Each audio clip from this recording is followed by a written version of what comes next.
नमस्कार. 8:30च्या बातमीपत्रात मी मंजिरी मराठे आपलं स्वागत करते. सुरुवातीला एक नजर ठळक बातम्यांवर. जम्मू काश्मीरमधील हंदवाडा इथल्या राष्ट्रीय रायफल्स तळाबाहेर दहशतवाद्यांचा गोळीबार. बदलत्या काळानुसार संयुक्त राष्ट्र सुरक्षा परिषद आपली जबाबदारी पार पाडत नसल्याचा भारताचा आरोप. दहशतवादाचं जागतिक केंद्र बनलेल्या पाकिस्ताननं संयुक्त राष्ट्रांमध्ये काश्मीरबाबत केलेला कांगावा निरर्थक. सय्यद अकबरुद्दीन. GSAT-18 या भारताच्या अत्याधुनिक दळणवळण उपग्रहाचं फ्रेंच गयानातून यशस्वी प्रक्षेपण.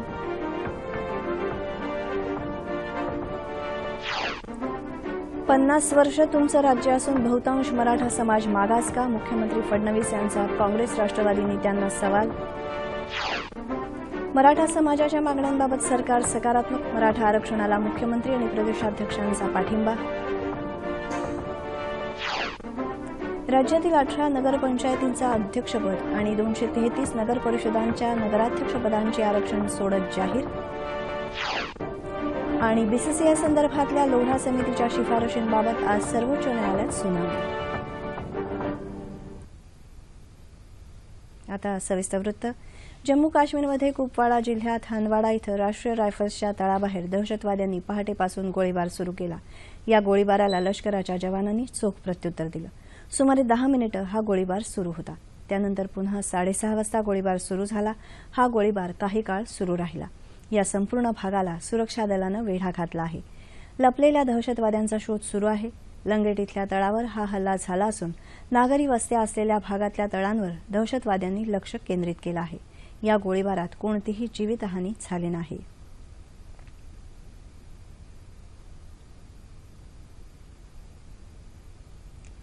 बदलत्या काळाच्या आव्हानांना तोंड देण्यासाठी आवश्यक असलेली जबाबदारी संयुक्त राष्ट्रांची सुरक्षा समिती पार पडत नसल्याची टीका भारतानं केली आहे.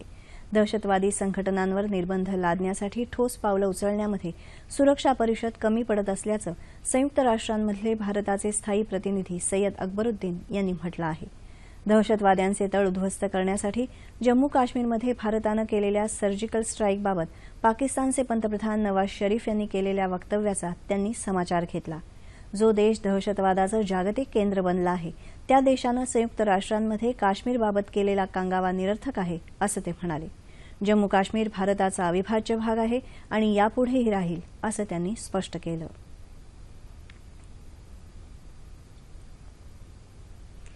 GSAT-18 या भारताच्या अत्याधुनिक दळणवळण उपग्रहाचं आज पहाटे फ्रेंच गयानामधल्या कौरू इथल्या प्रक्षेपण तळावरून यशस्वी प्रक्षेपण करण्यात आलं. इस्रो अर्थात भारतीय अंतराळ संशोधन संस्थेनं तयार केलेला हा उपग्रह देशात विविध दळणवळण सुविधा उपलब्ध करणार आहे. यामुळे इस्रोच्या सध्या कार्यरत असलेल्या 14 उपग्रहांच्या ताफ्याला आणखी बळकटी मिळणार आहे. या उपग्रहाचं प्रक्षेपण प्रत्यक्षात काल होणार होतं, मात्र खराब हवामानामुळे ते 24 तास पुढे ढकलण्यात आलं. भारतीय प्रमाण वेळेनुसार आज पहाटे 2 वाजता एरियन 5 VA-231 हा उपग्रह प्रक्षेपक GSAT-18ला घेऊन अवकाशात झेपावला. प्रक्षेपणानंतर 32 मिनिटांनी या उपग्रहाला त्याच्या कक्षेत सोडण्यात आलं. हिजबुल मुजाहिद्दीन दहशतवादी बुरहान वाणीबद्दल पाकिस्तानचे पंतप्रधान नवाज शरीफ यांनी पाकिस्तानच्या संसदेत केलेल्या वक्तव्याबद्दल भारतानं पाकिस्तानला फटकारलं आहे. शरीफ यांच्या वक्तव्यानं पाकिस्तानचा दहशतवादाला असलेला पाठिंबा पुन्हा एकदा उघड झाला आहे, असं भारतानं म्हटलं आहे. बुरहान वाणीला भारतीय सुरक्षा दलानं मारल्यामुळे काश्मीर खोऱ्यात अशांतता पसरली, असं वक्तव्य पाकिस्तानचे पंतप्रधान नवाज शरीफ यांनी पाकिस्तानच्या संसदेत केलं. त्यांनी यावेळी पुन्हा काश्मीरचा राग आळवला आणि उरी दहशतवादी हल्ल्याची जबाबदारी झटकून टाकली. भारत आणि पाकिस्तान या उभय देशांदरम्यान निर्माण झालेल्या तणावाला भारत जबाबदार असल्याचा आरोप शरीफ यांनी केला. पाकिस्तानलाही युद्ध नको आहे, शांतता हवी आहे, असं ते म्हणाले. मराठा समाजाच्या आरक्षणाला पाठिंबा व्यक्त करत या समाजाच्या मागण्यांकडे राज्य सरकार सकारात्मक भावनेनं पाहत असल्याचं प्रतिपादन मुख्यमंत्री देवेंद्र फडणवीस यांनी केलं आहे. मात्र या विषयाबाबत भाजपा कार्यकर्त्यांनी बचावाच्या भूमिकेत राहू नये, असं मुख्यमंत्र्यांनी स्पष्ट केलं. भाजपा प्रदेश कार्यसमितीची 2 दिवसांची बैठक कालपासून मुंबईत सुरू झाली. या बैठकीच्या उद्घाटन सत्रात ते बोलत होते. भाजपा कार्यकर्त्यांनी आतापर्यंत राज्य करणाऱ्या काँग्रेस राष्ट्रवादी काँग्रेसच्या नेत्यांना सवाल करावा की 50 वर्ष तुमचं राज्य असूनही बहुतांश मराठा समाज मागास का राहिला. मराठा समाजाचे मोर्चे म्हणजे विस्थापितांचा प्रस्थापितांविरोधातला आक्रोश आहे, असं ते म्हणाले. आरक्षण देण्याबरोबरच मराठा समाजाचे प्रश्न सोडवण्याच्या इतर उपायांवर सरकार काम करत आहे, असं फडणवीस यांनी सांगितलं. मराठा आरक्षणाबाबत या बैठकीत ठराव मंजूर करण्यात येणार आहे, अशी माहिती भाजपा प्रदेशाध्यक्ष रावसाहेब दानवे यांनी काल घेतलेल्या पत्रकार परिषदेत दिली. स्थानिक स्वराज्य संस्थांच्या आगामी निवडणुका जिंकण्यासाठी कार्यकर्त्यांनी प्रयत्न करावे असं सांगत मुंबई महानगरपालिकेच्या युतीसंदर्भातला निर्णय स्थानिक नेत्यांवर सोपवण्यात आल्याचं दानवे यांनी स्पष्ट केलं. स्थानिक युनिटवर आम्ही तो निर्णय सोपवलेला आहे. मुंबईच्या युनिटला जर असं वाटलं की आम्हाला युती करायची तर ते युती करू शकतात, आणि जर त्यांना असं वाटलं की युती करायची नाही तर तो निर्णय श्रेष्ठीकडे पाठवू शकतात आणि त्यानंतर युतीचा निर्णय केला जाईल. मराठा समाजाच्या आरक्षणासाठी सर्व कायदेशीर पुरावे गोळा करण्यात आले आहेत. त्या आधारावर मुंबई उच्च न्यायालयात सरकार भक्कमपणे बाजू मांडेल, असं मराठा समाज आरक्षण कृती समितीचे अध्यक्ष विनोद तावडे यांनी सांगितलं. मराठा आरक्षणाबाबत करण्यात येणाऱ्या कार्यवाहीचं संनियंत्रण करण्यासाठी स्थापन करण्यात आलेल्या संनियंत्रण समितीची बैठक मुख्यमंत्री देवेंद्र फडणवीस यांच्या अध्यक्षतेखाली काल मुंबईत झाली. त्यानंतर तावडे पत्रकारांशी बोलत होते. येत्या 13 ऑक्टोबरला उच्च न्यायालयात मराठा आरक्षणासंदर्भात नियमित सुनावणी अपेक्षित आहे. या सुनावणीदरम्यान आवश्यक 70 पुरावे सादर करून मराठा समाज हा सामाजिक आणि आर्थिकदृष्ट्या मागासलेला आहे, असं राज्य सरकारच्या वतीनं न्यायालयाला सांगण्यात येईल, असं त्यांनी सांगितलं. मुख्यमंत्री देवेंद्र फडणवीस यांच्या अध्यक्षतेखाली झालेल्या या बैठकीत अनेक मुद्द्यांवर चर्चा झाली. मराठा आरक्षणाचा मुद्दा राज्य विधिमंडळाच्या येत्या हिवाळी अधिवेशनापर्यंत मार्गी लावावा, अशी मागणी विधानसभेतले विरोधी पक्षनेते राधाकृष्ण विखे पाटील यांनी केली आहे. मराठा आरक्षणासंदर्भात मुख्यमंत्र्यांनी आयोजित केलेल्या बैठकीनंतर ते पत्रकारांशी बोलत होते. सरकारनं चालढकल न करता याकडे गांभीर्यानं लक्ष द्यावं, असं ते म्हणाले. राज्यातील 18 नगरपंचायतींच्या अध्यक्षपदाची आणि 233 नगरपरिषदांच्या नगराध्यक्षपदांची आरक्षण सोडत नगरविकास राज्यमंत्री डॉ. रणजित पाटील यांच्या हस्ते काल मंत्रालयात काढण्यात आले. अध्यक्षपदासाठी सोडत काढण्यात आलेल्या 18 नगरपंचायतींपैकी अनुसूचित जातींसाठी 2, जमातींसाठी 5 तर मागास प्रवर्गासाठी 6 आणि खुल्या प्रवर्गासाठी 5 पदांचं आरक्षण निश्चित करण्यात आलं आहे. 233 नगरपरिषदांपैकी अनुसूचित जातींसाठी 31, अनुसूचित जमातींसाठी 10, मागास प्रवर्गासाठी 63 तर खुल्या प्रवर्गासाठी 129 पदांचं आरक्षण निश्चित करण्यात आलं. बीड जिल्हा परिषदेची आरक्षण सोडत काल जाहीर करण्यात आली.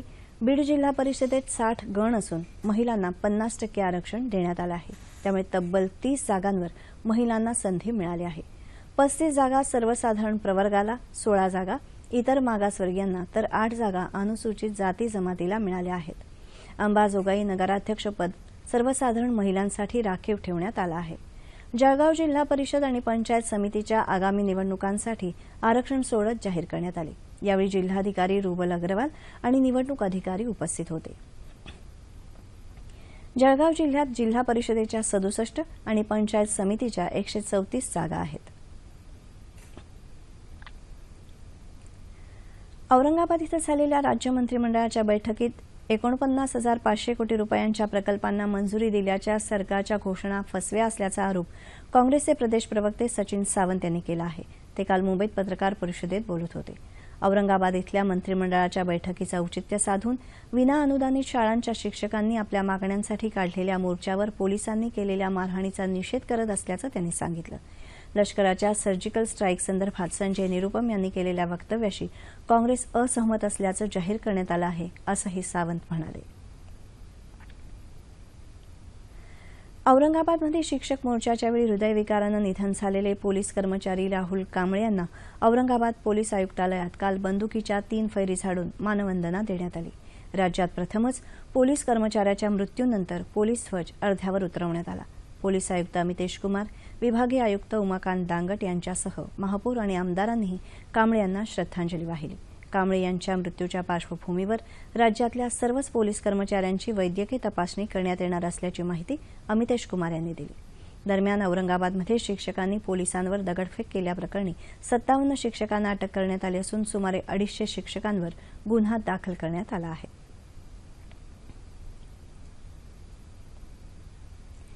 राजर्षी शाहू महाराजांनी कोल्हापूर जिल्ह्याला वैचारिक अधिष्ठान दिलं, पुरोगामित्वाची दृष्टी दिली. या परंपरेचा वारसा सांगत पुरुषांची मक्तेदारी मोडून काढत पतीचा नाभिक व्यवसाय चालवणाऱ्या शांताबाई यादव यांची ही कहाणी। कोल्हापूर जिल्ह्यातील गडहिंग्लज तालुक्यातील हसूर सासगिरी हे सुमारे 1000 लोकवस्तीचं गाव। 1960 मध्ये या गावात श्रीपती आणि शांताबाई यादव हे कुटुंब राहायला आलं। श्रीपती हे गावात फिरून केशकर्तन करायचे। यादव दाम्पत्याला 4 मुली। 1984 मध्ये श्रीपती यादव यांचं अचानक निधन झालं। शांताबाई यादव यांच्यावर आभाळच कोसळलं। उदरनिर्वाहासाठी काय करायचं, पोटच्या 4 मुलींना काय खायला घालायचं, त्यांचं शिक्षण कसं करायचं, हा प्रश्न शांताबाईंसमोर उभा राहिला। पण धाडसी शांताबाईंनी नवऱ्याचा वस्त्रा कात्री हाती घेतली। महिलेनं पुरुषाचं केशकर्तन करणं हे समाजाला रुचणारं नव्हतं। साहजिकच परंपरा मोडणाऱ्या शांताबाईंची हेटाळणी झाली।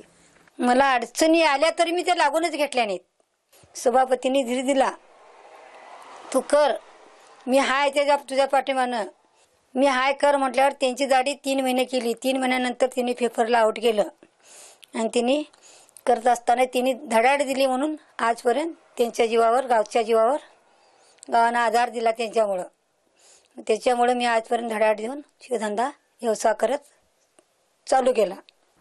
मुलींना शिकवून शांताबाईंनी त्यांचे संसार मार्गी लावले आणि आयुष्याची लढाई जिंकली। वयपरत्वे जास्त काम आता होत नसलं तरी शांताबाई आजही कार्यरत आहेत। किरकोळ कारणांवरून आयुष्य संपवणाऱ्या आजच्या पिढीसाठी शांताबाईंचा हा प्रवास नक्कीच प्रेरणादायी आहे।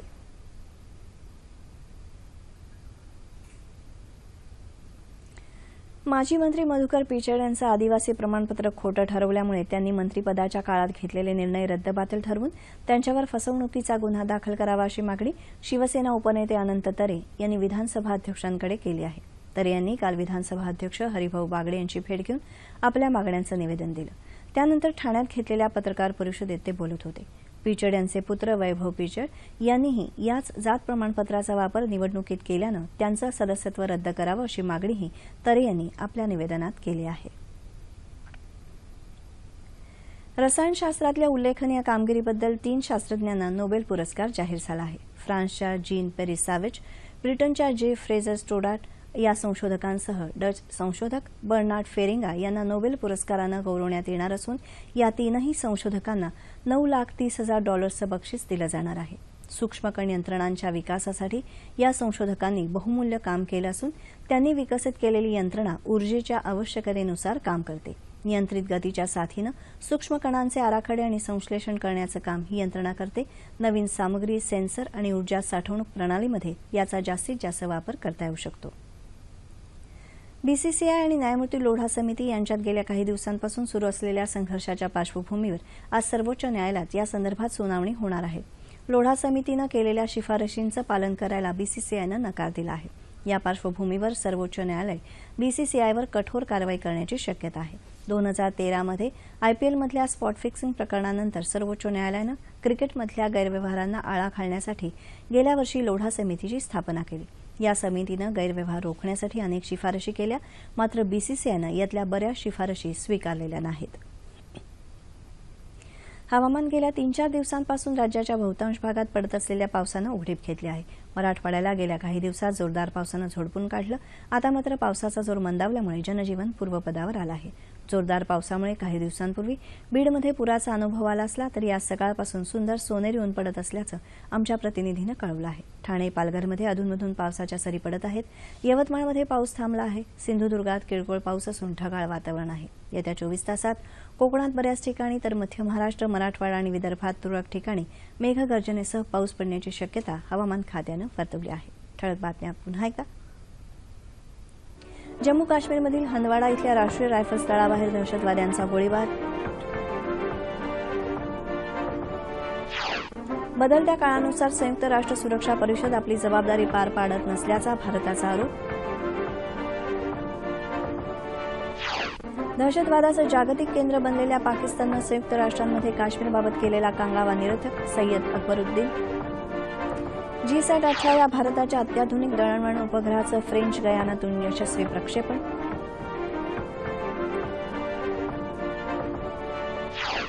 "50 वर्ष तुमचं राज्य असून बहुतांश मराठा समाज मागास का?"